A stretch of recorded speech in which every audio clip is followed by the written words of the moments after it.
嗨，朋友们，大家好。我们分享一段静坐练习的反馈，这个是来自于趴在地上的小狗狗同学的留言。谢谢老师这段时间密集的分享松脑静坐啊，谢谢你反馈。日记我有写，只是没有那么完善，很粗浅的记录。日期、时长、感受共3项。回看日记，10月25那天，静坐时长1小时15分。单盘，静坐中身心舒适，但起坐时双边肩膀僵硬。静坐中没有发觉，起坐才发现原来身体没有柔软。然，何以静坐中身心感是舒适的，自己不明白啊，这里是问题。您的视频我很喜欢，也会跟着做，只是无法跟上您所说的深度静坐的状态，常被心理过程拉走了。啊，是有看的，是有看内容的，又拉回拉来拉去，没有升级。我们一个一个讲啊，现在的这个问题，就是为什么一直强调说要如实，因为你只有如实的反馈，才能得到一个如实的指导。如果说选择性的呈现，我只想呈现我觉得对的那一部分，我还藏了一部分。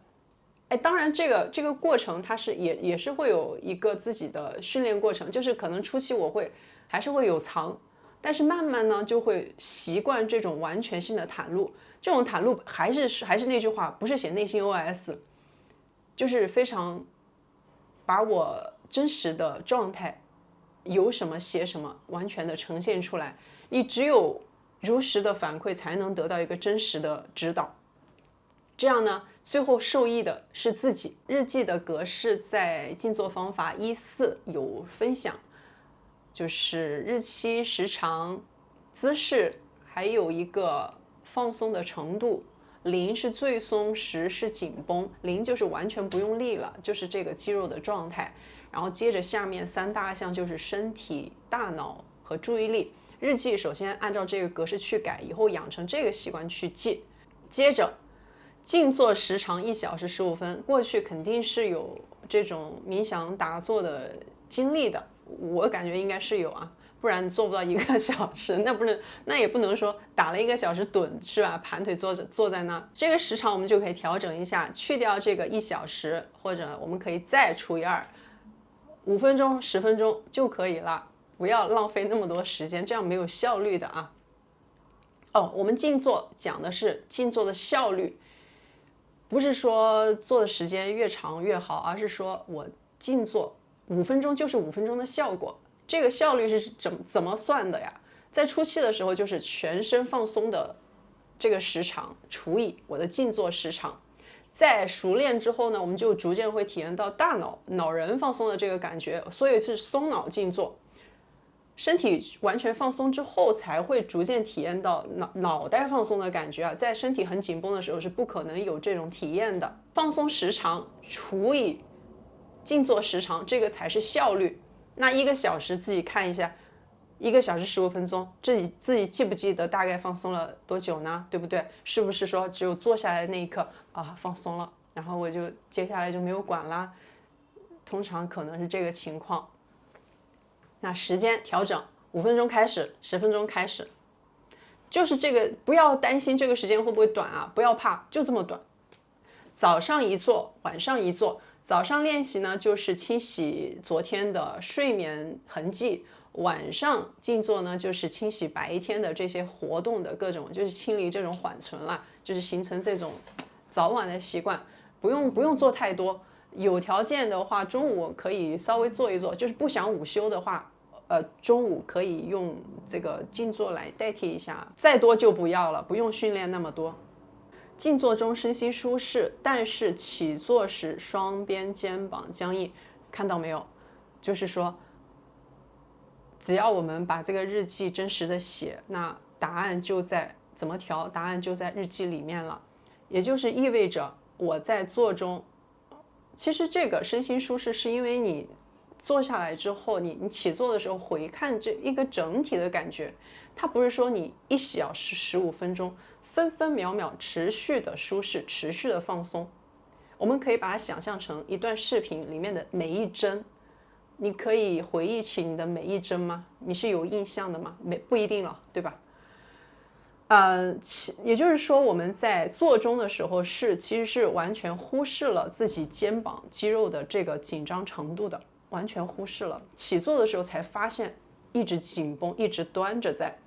那下一次在静坐的时候，我们就可以稍微留意一下，准备要静坐的时候呢，就坐下，松肩，就给自己增添一个这个松肩的动作。做着做着，肯定这个肩膀由于过去的体态、各种各样的行为习惯，一定会有各种各样的紧张再次出现。它是惯性的紧，没关系。知道的时候，当我们发现到、意识到肩膀紧起来的时候，可以在坐中调整一下，再次松下来就好了。这样就是一个很好的调整。然何以静坐中身心感是舒适的，肩膀却是这种僵硬的，所以就是这里有一个矛盾点。这个矛盾点刚刚已经说了，其实就是对于我们的这种舒适啊，就是日记当中描述的这个舒适的感觉呢，它是针对于刚刚静坐的这一段体验的笼统的描述，而不是说分分秒秒细微到每一帧都知道的这种描述。我刚刚舒适是因为我可能和这一天对比，或者说和过去的这个生活习惯对比，我难得，也不一定是难得了，我不知道你的训练习惯，就是说人在这个小时最起码能够自己静坐1分钟的话，有这个一个人的时间，那是很珍贵的。从那个惯性带上面下来，有了自己单独待着的这1个小时啊，他多少他都会感觉到是舒适的。但是呢，这种舒适程度是非常笼统的、不知道的、忽视的，完全忽视了自己手脚的状态，不知道自己身体胳膊放松了没有，腿放松了没有，其实是一种忽视的状态。我们先把日记的格式按照那个几个类目去调整，然后慢慢就知道了，也会跟着做，只是无法跟上你所说的深度静坐的状态，常被心理过程拉走了。无法跟上你所说的深度静坐的状态，对，是的，这样是很好的，不是说这个做不到是很好的，就是说我知道自己做不到，我知道我不是那个深度静坐或者深度放松的状态，这种就是清清楚楚的不知道，这个是要保留的部分。但是我们要明白一点，松脑静坐9层，前面5层就是1到5都是身体的训练，深度放松至少要到5度，你才能体验到什么叫完全的深层的放松。但是每一个级别有这一刻的完全放松就行了。文字语言就是这样的特性，我们需要用自己的实践和体验去解码这句话，而不是说是我在一坐下来我就可以然后就从0到了9层，就是马上一坐下来就是什么样子，它中间是有转化过程的，每一次都能做到完全的放松，然后这个放松的程度就会自然的加深扩大，自然的叠加。只要按照刚刚说的那几项去调，坐下放松，我们把这个你刚刚留意到你自己你已经注意哦，我们已经留意到自己肩膀是紧绷的了，那其实已经解决了一半的问题。然后肩膀松下来，这个时候舒适就又会多一点点，然后继续这么做，进而呢才会体验到放松的范围扩大，放松的程度加深，才会体验到深度静坐、深度放松的感觉。这是一个过程，就是有时候我们看文字，听一句话，好像就是它之间没有这种时间跨度，但是自己去做的话呢，就会出现各种各样的问题啊！一下一个心理过程出现了，一下哎呀，我不知道要怎么处理了。